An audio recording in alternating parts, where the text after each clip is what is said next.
Hi, everybody. Welcome back to Squat Cobbler. I'm Kelly at KELLYTHUL on Twitter and Instagram. And I am still evil, but a little bit less bald, Dr. Mike. You can find me at Official Pagan on everything. And before we even get started, I'm going to tell you guys to like and subscribe because at 1,000 subscribers, Kelly's hosting a party for all of us at his house. Clothing optional. Everybody has to wear masks, though.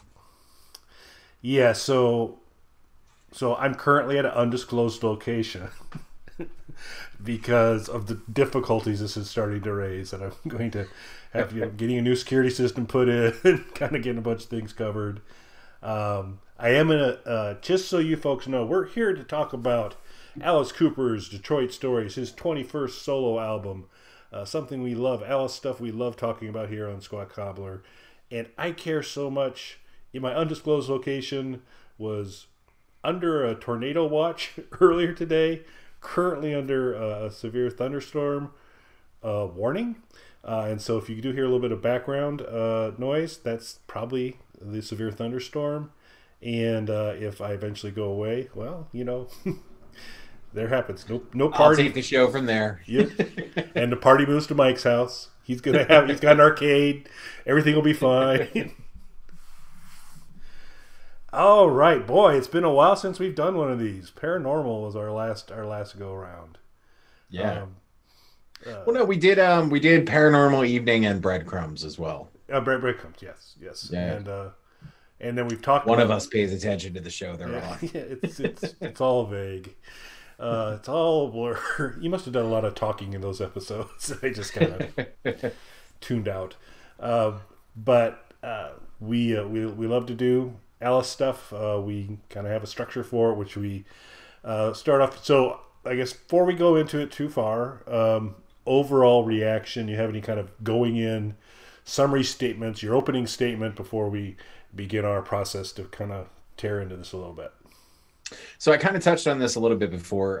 When we did Breadcrumbs, I had said, I wish there was a few more songs, and this was more of a full length project, which is always a good thing to say about something, especially something that's an EP. Walking away from it, wishing that there was more of it, but it felt like kind of a longer EP. So I felt like they could put a few more songs on there and just made it a fleshed out album. Then this was announced that it was going to be in a similar vein, and it has almost the entire EP. I think it's missing one song, and a few cover songs as well. So I can't help but feel like I had said before that this is really just an expanded version of the EP, not as much that we're getting a new album, if that makes sense, between the EP tracks and then the cover songs. Yeah, I mean, over half, maybe Yeah. close to 60, at least 60% of this album is new to us, or fairly new to us because he's released a few singles off of this. But yeah, there is material that is familiar, and we'll get to it. There's covers, and then there's Alice covering himself as well. And so we'll talk a little bit about that as well. But yeah, but an interesting listen, and some to me some pretty cool moments, some very interesting moments. It is kind of weird its relationship to Breadcrumbs, so I'll give you that. So, all right, so we usually start this off by talking about the album artwork. Your reaction to Detroit Stories album cover, Mike? Um, it's I don't love it, and what I think I don't love about it, and this is going to seem weird and nitpicky. I wish that it was one light with the eyes in it rather than one eye in each. I know that seems weird, but it looks off to me that way, just as a design thing. But of course, it's the eye makeup from Alice's best album, so I do appreciate that. But I wish it was one light with the eyes in it. Yeah.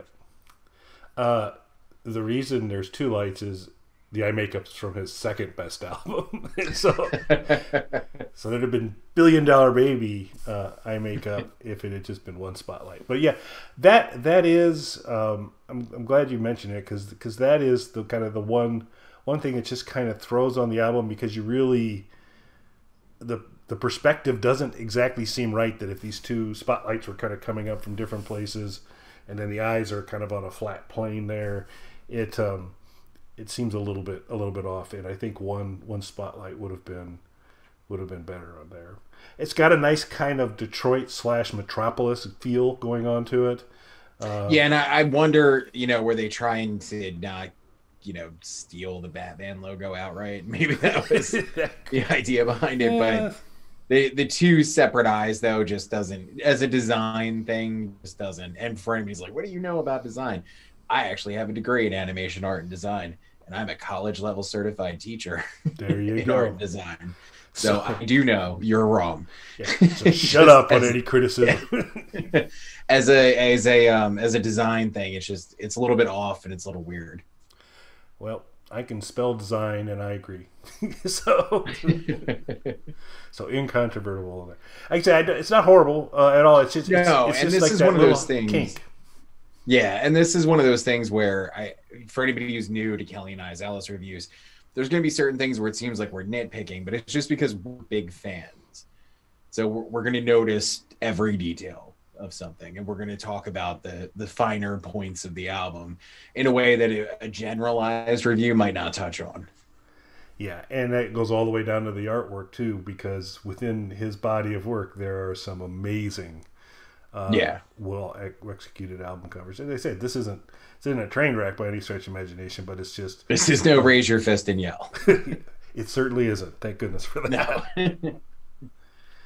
All right. Well, we will do what we usually do, which is kind of cruise through the album track by track and finish it off with placing this album in our overall rankings.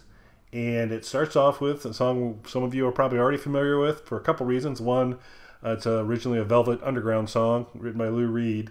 It was also released earlier off of this album as a single or a preview for us to hear, and that's Rock and Roll. Your thoughts on Rock and Roll, Mike? So I don't know. Are you a Velvet Underground guy, Kelly? I am. Yep. So as am I. I mean, I know we're both Lou Reed fans, but I didn't know if that extended to Velvet Underground as well. Because we've talked about covering some Lou Reed stuff, which I think we should at some point. I would love to super deep dive Metal Machine music. Yeah,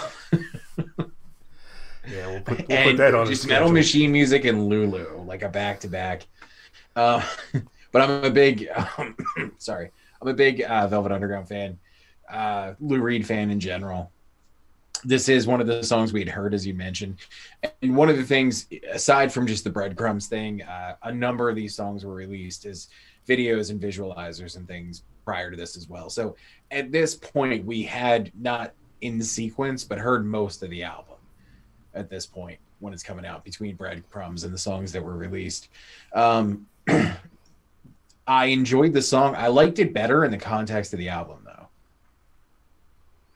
In the context of this album or Detroit Story. Yeah, rather than listening to it as a separate song, if that makes sense. Yeah. Like hearing it, it's a good kickoff to this album, given the album as a whole. Yep. Yeah, I couldn't agree more. It hits on the right notes there. It hits on the right. This is an all Detroit sound to it. Yeah. Even though the Velvets are New Yorkers and all that, but it's still got the Detroit sound to it. And good stuff. And that was the one thing that kind of threw me. I'm like, Velvet Underground's not a Detroit. But definitely this is a Detroit sound, and it does really set the tone well. We're first song guys. We've talked about that a lot, and it does. It's a good selection for that. So very cool way to start off the album. I don't know how I feel overall about starting the album with a cover, unless it's not a covers album. There is a few cover songs on here, but it's not a cover song record. So starting with a cover, that's the only thing that's a little weird to me, just like the artwork. Like there's one little kind of element that seems weird, and that's like, this is a new Alice record. It's weird. It starts off with a cover instead of an original, but it is a strong start at the same time. And this is going to kind of, not to foreshadow, but this is going to kind of be my feeling going through there. Like there's stuff I like, and I feel like a lot of times that there's some counterbalance to that that's a little bit off. Yeah. Yeah. Well, I mean, I think it's only fair to point out Alice's greatest album, $1 Billion Babies, also starts off with a cover. so it can be done. It's his second greatest. It can be done. So we're not going to relitigate that tonight, even though apparently we are. So sorry, folks. So then the second track is Go Man Go, which was one of the strongest tracks on Breadcrumbs. Right. Remains one of the strongest tracks on Detroit Story. Really driving song. Some great drumming on it. I mean, it's just putting the throttle down, and you've got the good setup with rock and roll, and then you go into Go Man Go. So you've got this good pacing and energy already starting in the album. Certainly nothing could throw that off. And more on that later. And but just another really, really strong song. I like Go Man Go. I continue to like Go Man Go. Your thoughts, sir? The pacing is really important, especially, this is one of the Breadcrumb songs. It's the second song in a row that we've heard already prior to this. So sequence was going to be a huge deal for me for this album, since we heard a lot of it coming into it. How this is pieced together is really what was going to make or break a lot of this for me. So sequentially, this makes a lot of sense, and it's a great, just like you said, it's a propulsive sort of energy that you would expect from a Detroit rock influenced record that starts with a New York band song.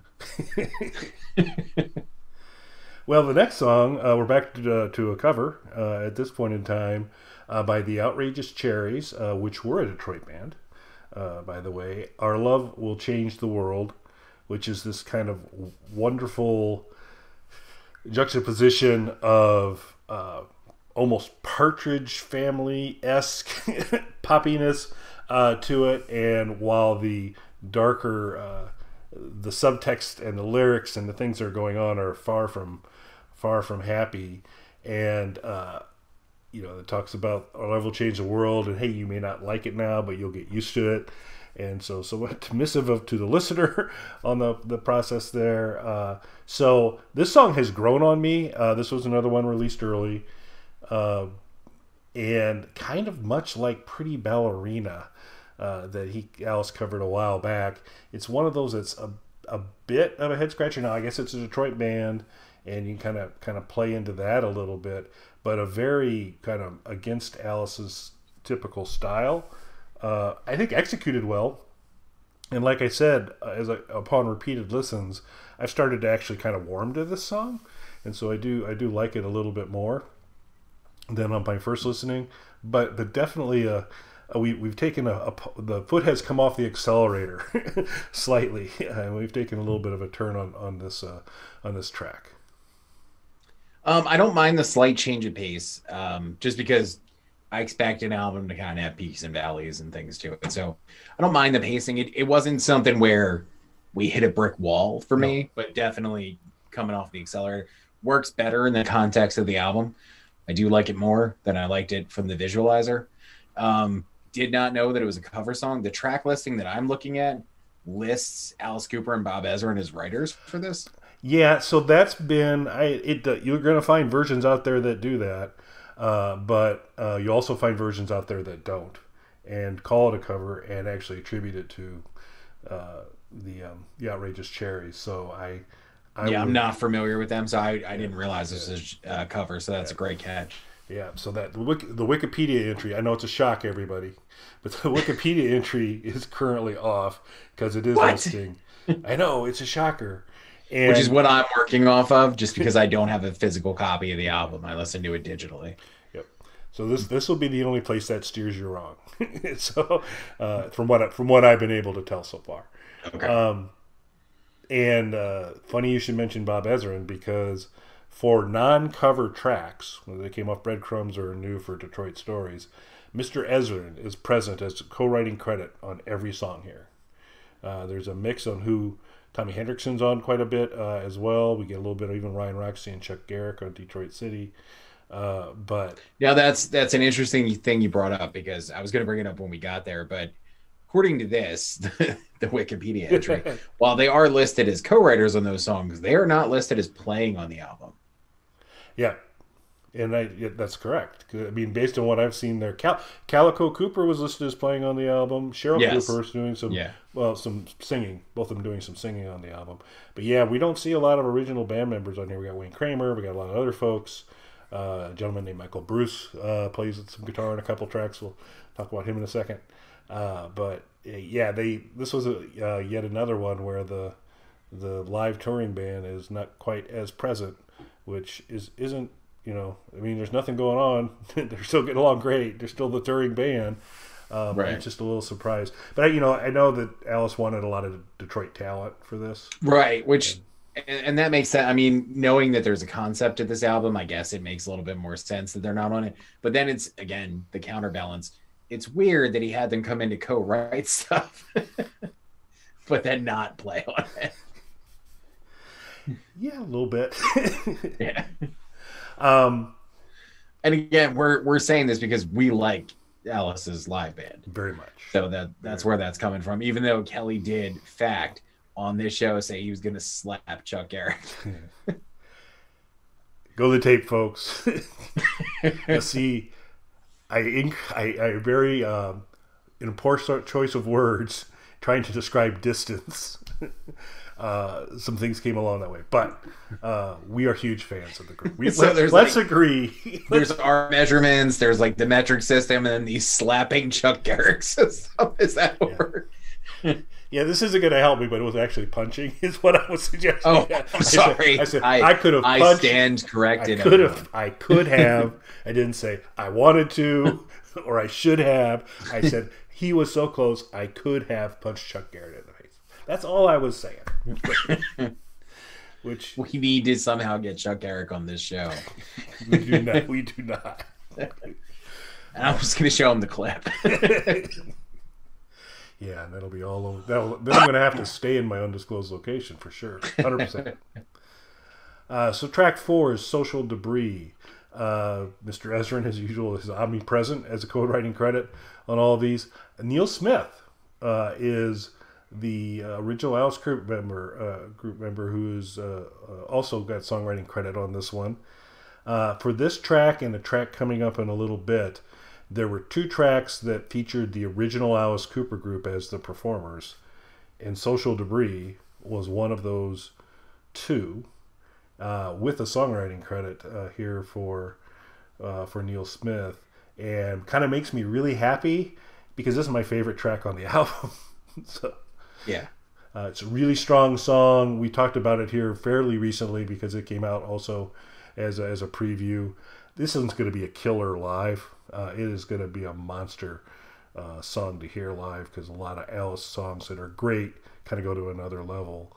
But I really enjoy this song, and it's super cool that this is an original Alice Cooper group product. Your thoughts? Best song on the album. Initially, there was no word of original Alice Cooper group performing on this, which was a big letdown for me, and I know for you as well, because the last couple records we got a few reunion songs on each one. We just need a whole album, guys. But we got a few reunion songs here and there, so it seemed like that was an ongoing thing. And then initially thinking we weren't going to get this, so not only was I happy we got it, but in my opinion, best song on the album. Yep. And that was before I knew that it was going to be the Alice Cooper group. Yeah, man, that was same for me in terms of on the listen through. I kept going, yeah, this is my favorite track, and then going through and looking at some additional information, said, oh, cool, this is original Alice Cooper group playing. Neil's got a writing credit on it, so very, very cool on that. So then we go to $1,000 High-Heeled Shoes. This is a kind of funky. You've got a kind of a girl chorus doing the shoe wop kind of stuff going on. Alice doesn't tread into this territory often. It's a story of someone's life savings being consumed by someone in $1,000 high-heeled shoes and not much else. It's a good song. It's definitely, again, a different style than a lot of things. Kind of a definitely stronger funk kind of thing going on with it. But I like it. But it's coming off of Social Debris, and it's just kind of not in the same kind of caliber to me, either musically or lyrically. But still, I don't dislike this song. And I do kind of like actually kind of the different. I think Alice brings it and delivers really great in terms of the style of the song. It's just not the strongest track on this album, in my opinion.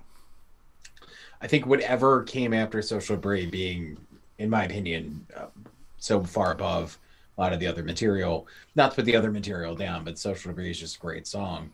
That's something that would definitely make a playlist kind of thing. So anything coming off of that, I feel like had sort of an unfair uphill battle. And this song in particular kind of being a little bit of a deviation from where a lot of the rest of the record is as far as being Detroit rock sounding. I mean, obviously there was a lot of funk music that came out of Detroit and stuff like that, and they are pulling those Detroit influences, but it doesn't really follow that garage Detroit rock kind of sound. So I think anything following Social Debris would have been tough. And then when it's a song that sort of is a little off, it's going to unfairly stack against it, if that makes sense. Yep, I think so. It is, and you can correct me here if I'm wrong, but I think it does feature kind of the most horn arrangement, a pretty strong feature of horns in this song here. I haven't seen kind of that level of it since like Welcome to My Nightmare. It was about the last time where there was kind of the density that was in the song. I think it works for what the song is, and again, I think it's a good song, but it's just, you know, in terms of what it's kind of up against, doesn't falls a little short. Yeah. And yeah, I don't know if it was Welcome to My Nightmare, but definitely one of those early Alice solo records. There was some horn stuff on there, and really not since, like you said. Yep.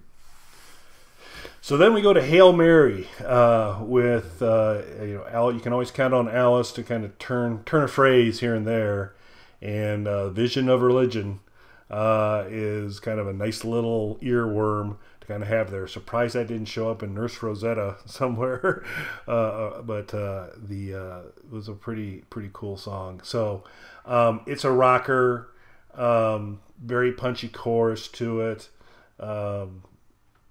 and got a good kind of Detroit sound to it to me. So enjoyable. Thought it was a good track. Your thoughts?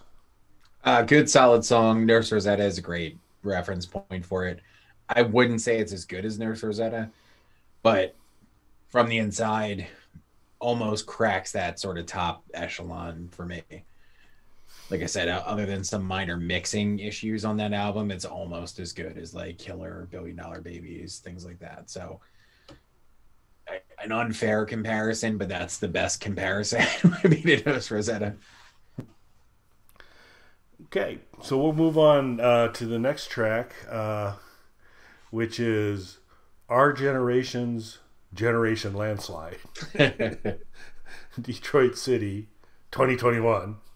Since we got Detroit City 2020 on Breadcrumbs. Yes. And we got Detroit City on Eyes of Alice Cooper, I believe, was when it made its initial debut. It's a good song. Sure. The lyrics, the adding the ear to it.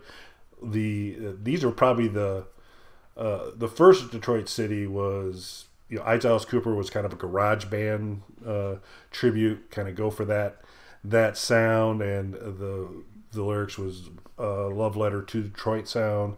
You got name checks of a ton of folks all the way from Bob Seger, Iggy Pop, Insane Clown Posse, Eminem. They're all kind of in there, and then it kind of moves on. And while the first iteration of this, which is a lot more about rocking in Detroit City, things get the additional lyrics or the restructured lyrics in some of this one a little grimmer, a little darker, but it's the same song structure, same basic delivery. It's a strong track. It has always been a strong track, but much like Generation Landslide, I don't know how many times you want to recycle it. But I guess if you're doing Detroit stories and you got Detroit City as a song, I get it, I guess. Your thoughts? I mean, it makes sense. And, with Breadcrumbs, I think one of the things we kept coming back to is it felt almost like a companion piece to Eyes of Alice Cooper. And this feels like the next step in that direction, like almost like these records are connected, not just because it recycles basically all of Breadcrumbs. But this and Eyes of Alice Cooper feel the most connected, I guess, to me in Alice's catalog. Um, so I guess it makes sense. Like these are just re-recordings of the song with slightly altered lyrics. So it's okay if that makes sense. Like I don't know that I need like Detroit City 2025 though. Right. Yeah, a Zorro's Ascent 2025 I could go for. Yes. Alice, if you're listening. There's the money right there. Bring it in. That's the one. That's the one I'd bring to the front. But I mean the references and stuff are cool, like Kelly mentioned all the different things. The Kid Rock reference is weird. I wonder if that's going to age well. Yeah. Even just from 20 to 21. And I don't just mean musical relevance wise. I mean with the political climate and things like that. I feel like he's unintentionally stepping into a political thing when he means to just reference Detroit music. Yep. Or Michigan music, because Kid Rock's actually from Detroit, but Michigan music in general. Insane Clown Posse is a solid reference, though. For anybody who doesn't know, Alice did appear on an Insane Clown Posse album. So there's a fun one for you guys to go and look up. But yeah, so Detroit City 2025, 2029. Just gotta keep cranking them out. But yeah, and we'll hear Alice will kind of weigh in on politics again here a little later in the album as well. So we'll kind of get into that. So on this album, so you know, kind of net for me, I like this. I enjoyed the album. It's always great to get new stuff from Alice. It's you know not earth shattering in terms of this is a top 5 album, but it's still great, enjoyable stuff. And anytime we get stuff from Alice, it's great. There are 2 tracks on this album, and unfortunately they're the new ones. They're ones that weren't on Breadcrumbs and they're not covers that I'm less enthusiastic about. The one that hurts the most is this one. Well, they both actually. No, this is the one that hurts the most because Dennis Dunaway's got a writing credit on it, and I have always been a big Dennis Dunaway fan, and having watched a number of interviews with him recently, I just become more and more a fan of Dennis Dunaway, a bass player I would never punch. I would like to point out at this point in time. But Chuck Garrett, you punch in the face. He's a super intelligent guy. He had a ton to do with what was going on with the original Alice Cooper group to begin with, and you just listen to the guy talk, and he is just a quality guy and smart and creative.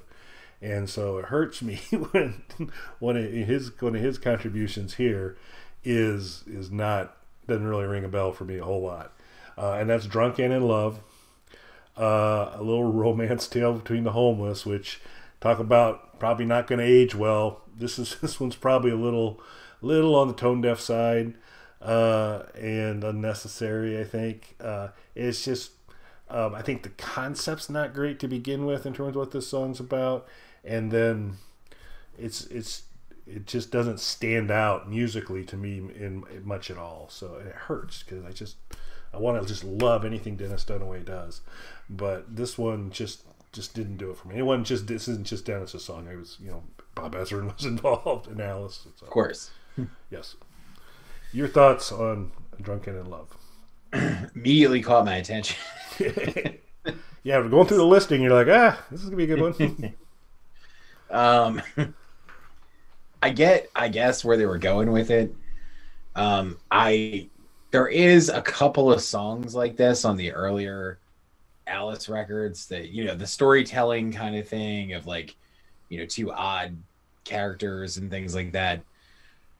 I think especially now that choosing the homeless characters is going to come off very tone deaf, the way that Kelly had said. I don't think this is as well structured as Alice's other storytelling songs are, though, either. It did put me in mind a little bit of there's a track on not Eyes of Alice Cooper,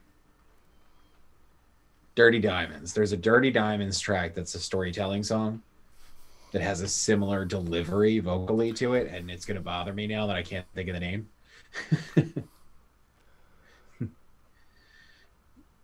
I can't. It's not. Yeah. It's not. Oh. Nope. We'll have to. We'll have to. This may get captioned. This may not. Yeah, Either down there. it's gonna come. Don't bet on it. There's a story. The song's not similar, but it's a similar type of delivery to that song. Another story kind of song. Doesn't land the same way though. I don't think it's going to age well. It's a little bit of a, not to keep going back to politics with, was it Mitt Romney who kind of torpedoed his campaign by talking about poor people? One of his, I feel like this is a little bit like that. Yeah, it just, like I said, it seems plenty other things. Yeah, just find two different characters, find a different circumstance. Just, yeah, and I don't think that's an intentional thing. Like, No. I don't think they're trying to.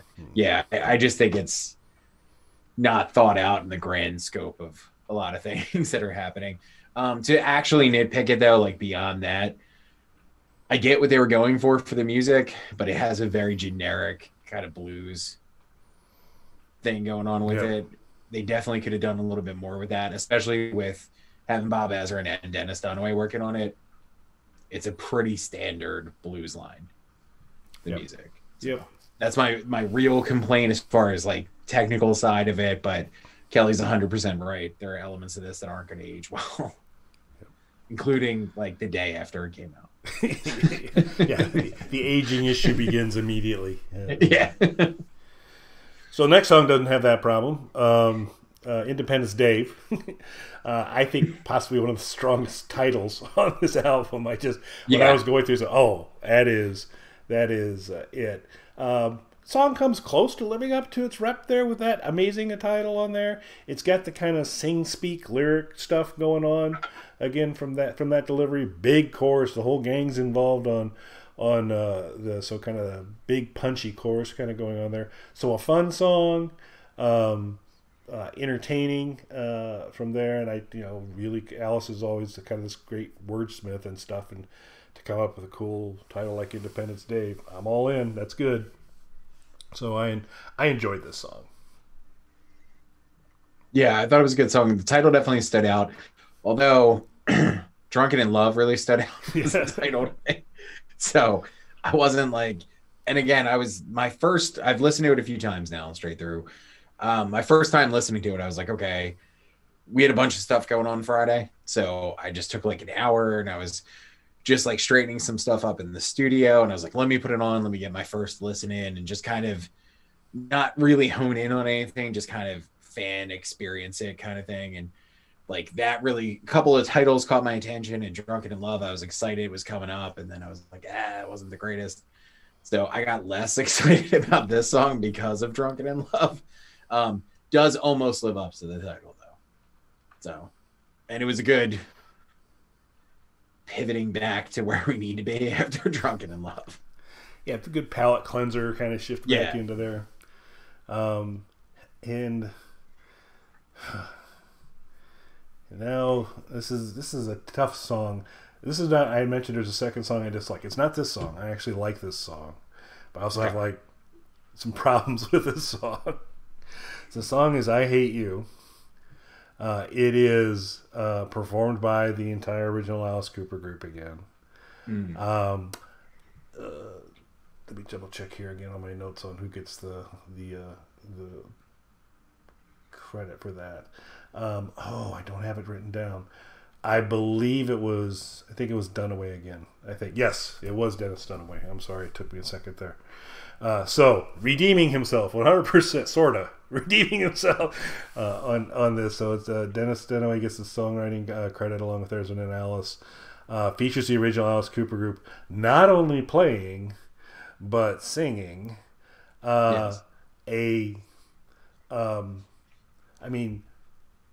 Clearly kind of self-indulgent song. It's the band members talking about how each of them dislikes the other for reasons, and they're throwing some pretty good shade in the lyrics. They're not Michael Bruce gets a "You're no Jeff Beck," so there's shots fired in this process, and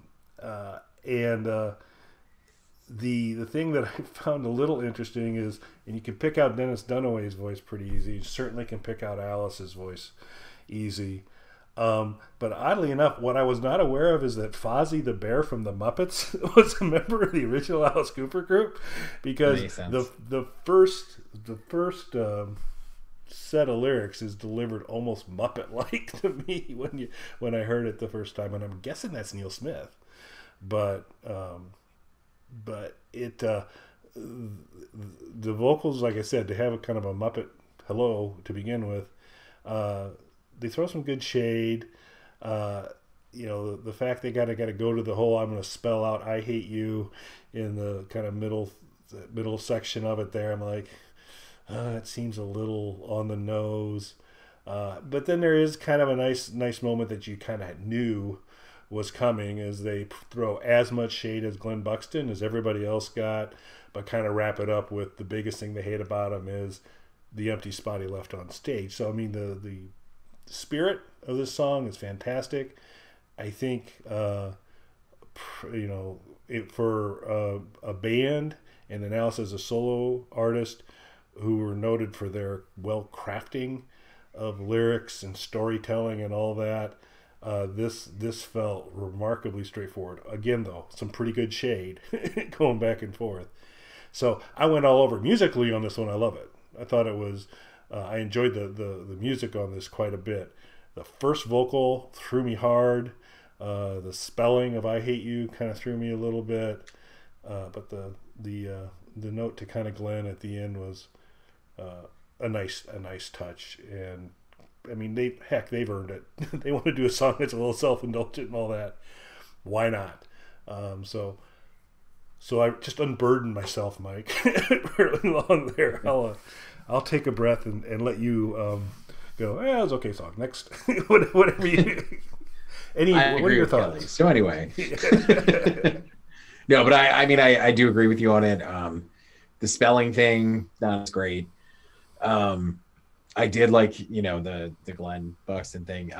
There's a really similar. If you're familiar with the Neurotic Outsiders, no. It was I don't want to say short-lived, because they have reunited over the years for like one-off shows, but it's not an ongoing concern. But they managed to get an album out, a Sex Pistols and Guns N' Roses collaborative project called Neurotic Outsiders.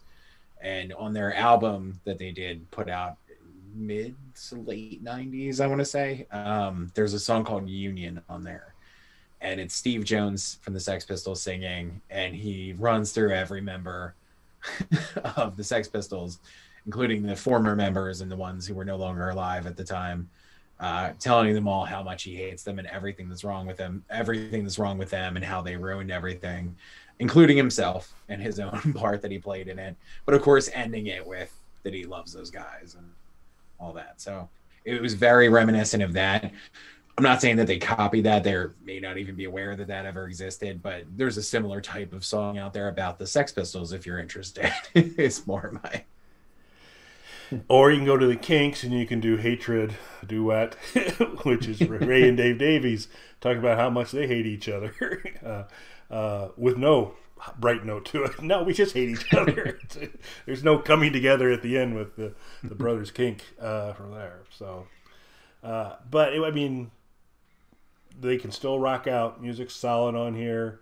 A little on nose here and there, but again, if anybody's earned it, it's them. So it's pretty cool to do it. And it was, like I said, I was impressed with the shade. They did a nice job on there, so it was fun. I just, give it a listen back and tell me if you don't hear a Muppet with the first set of lyrics. I don't think I noticed that, but now I'm curious to go back and listen to it again. It's totally Fozzie Bear, an angry Fozzie Bear, a very, very angry Fozzie Bear. But that's my opinion. I could be wrong. So, in the comments, if you disagree and do not feel it was Fozzie Bear introducing the song, let me know. But which Muppet do you think? If not Fozzie, who was it from there?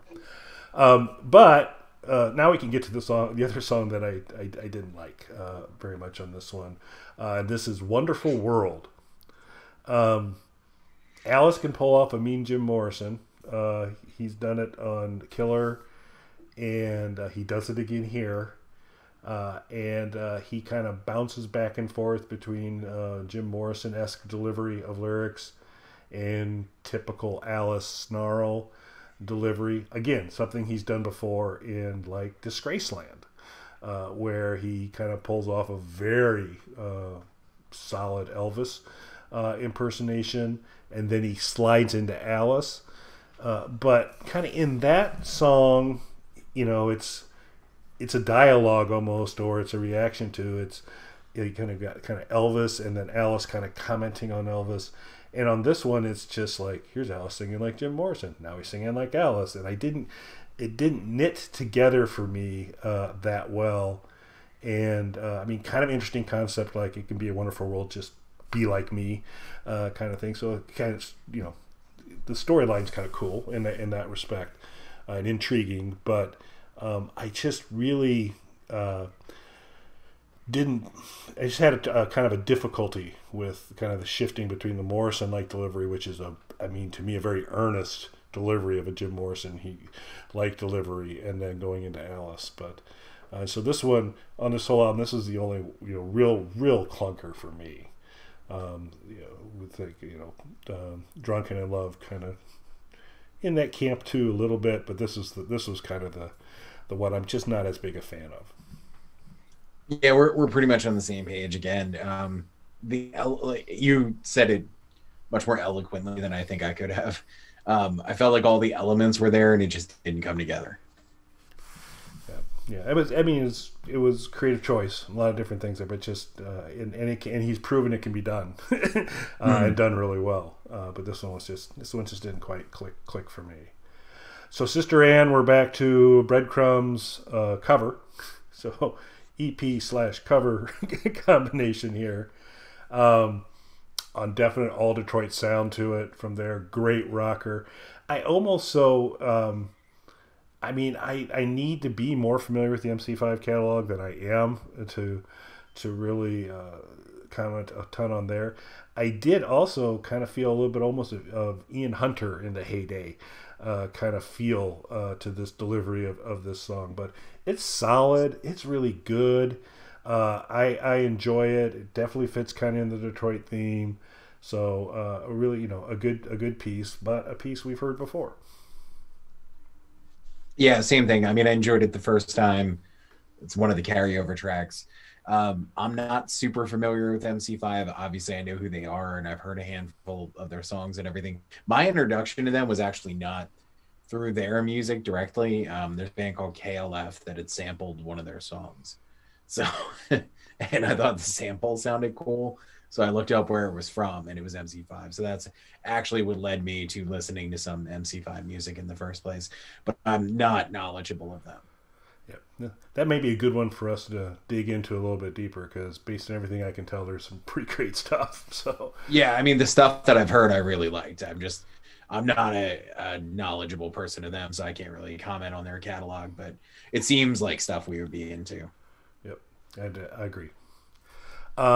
Next track is Hanging by a Thread. This was kind of Alice's Pandemic song, was released a little bit ago. The only real thing that I have to say about this one is that I carried the video for it, and I don't really know what else to add at this point. But any thoughts? I can't hear this song and just not think your performance. That's right. It's memorable. You've overshadowed. It's a great song, but you've really overshadowed the song. Right. It's amazing what 1/10 of a second of screen time, how much can be done in 1/10 of a second of screen time. But that's why I'm a professional. So, but we knew this song. We're familiar with this song. It's a good song. Yeah, glad to have it on the album. I carried the video. Okay, so then we'll move on to Shut Up and Rock. We're getting back again, and I mentioned this before on some other things, that every once in a while I hear hint of a mature Constrictor in Detroit stories. And if Constrictor grew up, this is where it would be. And I got that with Shut Up and Rock. I kind of felt like, okay, this would have been like the most thoughtful song on Constrictor if it was sitting there. It is, and this is very consistent with what Alice has said frequently, in the press, which is rock and roll people, performers, have no business whatsoever weighing in on politics. He's like, if you're listening to a rock and roll guy for your politics, you're stupid. It's basically what he's saying, is they're not, what they're good at isn't that. so just shut up and rock. And so he does it, and he says it in the typical Alice way. I think a fun song, and enjoyable, and very consistent. It was just kind of bringing to life something that Alice has said quite a bit before. So I personally agree with that sentiment. And I tend not to like it. This is an off topic, but not necessarily just about Alice. I tend not to like it when bands get overly political, because I think that the bands that really get into the politics side of it, well, first off, most of them are just saying things, and I think aren't particularly knowledgeable about the things that they're saying.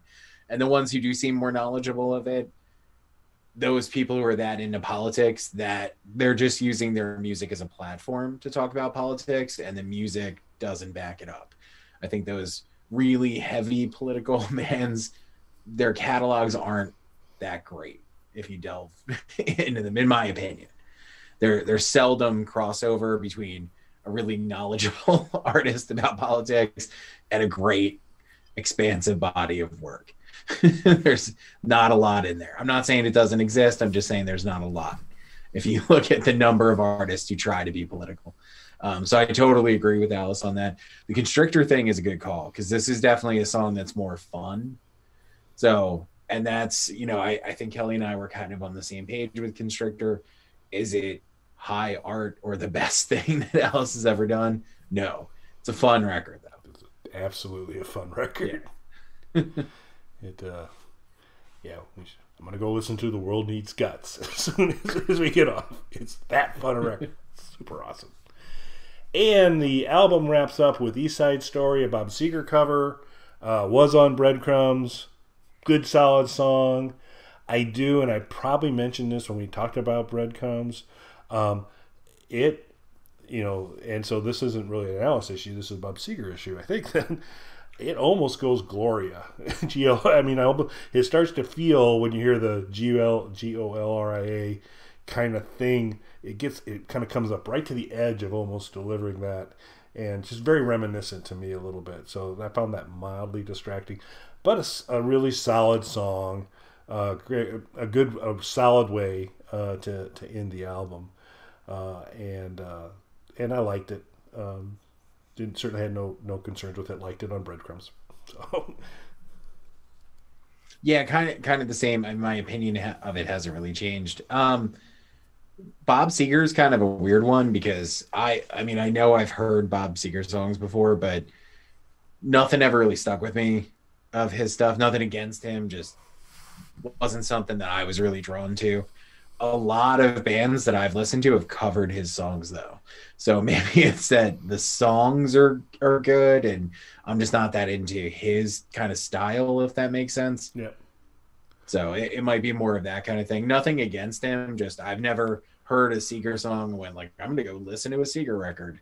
Like, that has not happened for me. So. Yeah, kind of the same for me as well. And folks, there you have it.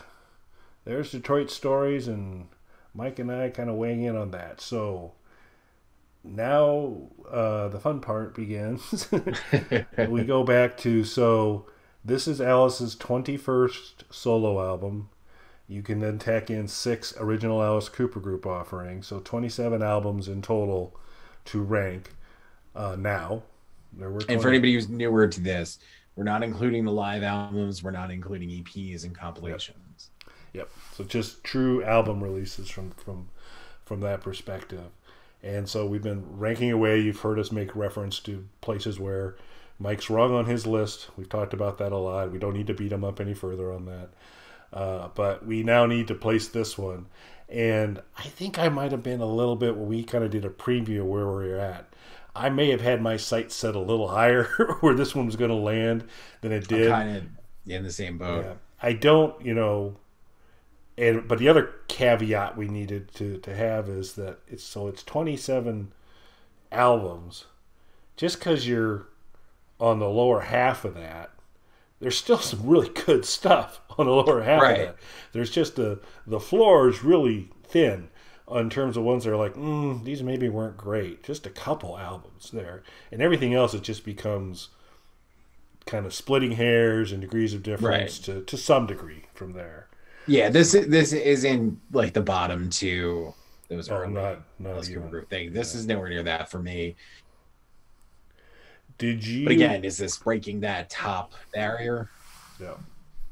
And not for me. And I originally because when I was coming off of Social Debris, where I was like, if there's a bunch more of Social Debris stuff on here, I'm gonna want to probably nudge this up to upper third maybe, but ultimately there wasn't like a. I mean, Yeah. it was still solid stuff, but Social Debris was ended up I think both of our opinion being the best track on the album. Yeah. So we got that. So, you want to go first? You want me to? So for this, taking a look at the list, totally not cheating and going back to that through the magic of editing, Nope. taking that out of there. Totally off top of his head. He knows this. Just to have it memorized. Um, Looking at the list again, and kind of it makes sense because it goes back to everything that we've been saying. This record is very much in line with Eyes of Alice Cooper to me, so it's kind of going to place with Eyes of Alice Cooper. So then does it overtake Eyes of Alice Cooper, or is it right underneath it? Um, I think that especially Social Debris, but having the original Alice Cooper group members contribute and Social Debris being such a great song, it's going to go right above Eyes of Alice Cooper for me, but right below Dirty Diamonds.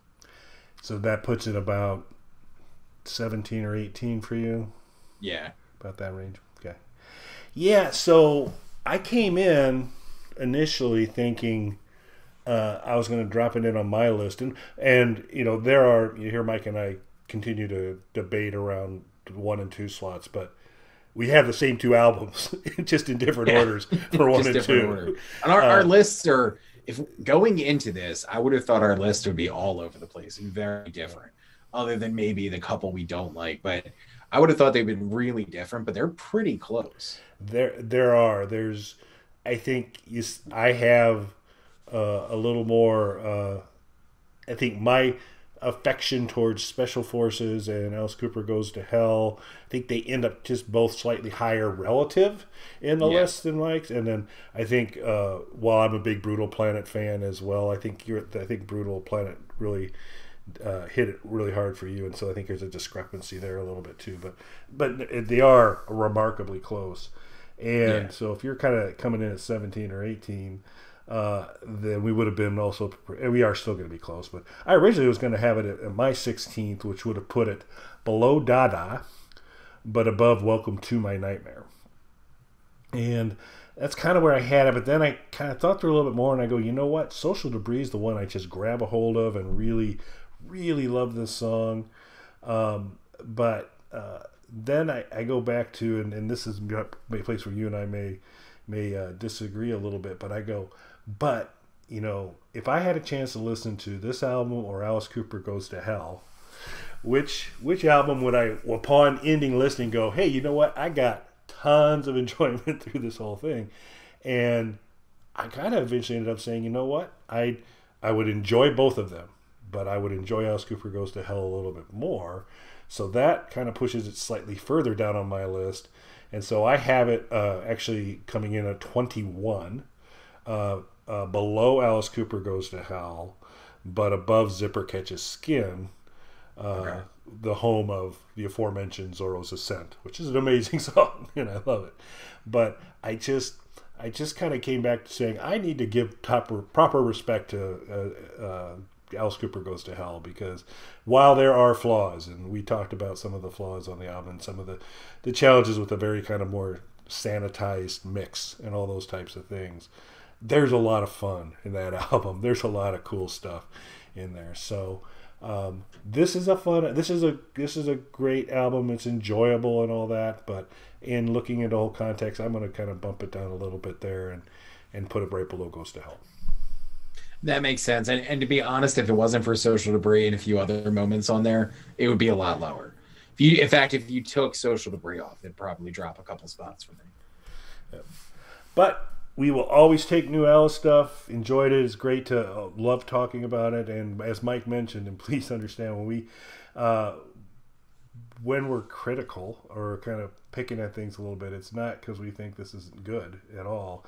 It's just we've seen like better when he's done just so much better, or in the list in our opinions in those there. And because we're so passionate about it, maybe that's unfairly we spot what we find at least as flaws or challenges. But we should always, and we are grateful when there's new Alice Cooper stuff, because it's always it's great that he continues to come out and produce really cool stuff. And be sure to check Paranormal out too, because that's a recent release that really brings it as well. So, any parting thoughts before we wrap it up? No, I enjoyed the album. I hope we get more Alice Cooper records in the future, and an Alice Cooper Group album, please. That'd be awesome. Great. Yeah. Hey, thanks for listening, everybody. Thanks, everybody.